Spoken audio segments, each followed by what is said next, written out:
Department of Justice is investigating more than a dozen cases of sexual harassment by landlords against female tenants. The cases span multiple states, including New York, Kansas, Michigan, and Minnesota. So let's go live to CBS News Justice correspondent Scott MacFarlane.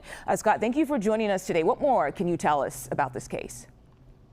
Yeah, our CBS News review found a scourge of these federal sex harassment cases, civil cases filed against major landlords in different communities across America, with a piece of connective tissue between the cases. Landlords accused of leveraging their ability to withhold housing or withhold repairs to try to extort women to return sexual favors for their housing.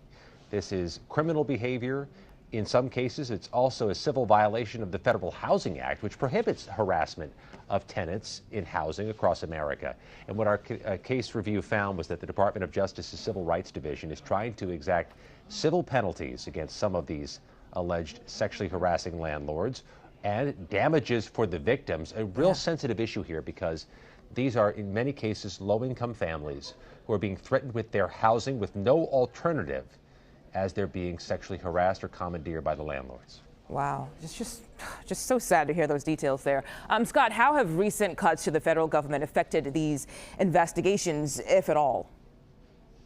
Yeah, there's been a large set of cuts, a purge, if you will, inside the Civil Rights Division of the U.S. Department of Justice, the division that handles these types of cases. I spoke with the Assistant Attorney General for Civil Rights, Hamrit Dillon, who tells CBS News that it seems that's a pretty stable part of their division, though. This housing sexual harassment investigative team is still there, and that she's hired roughly 50 people to backfill for the departures. That's really an overall problem for the Department of Justice. They have lost about 5,000 people since the start of the year in an agency of about 100,000. That's going to make a dent on caseload that they're trying to get after right now. Okay, Scott MacFarlane, thank you so much.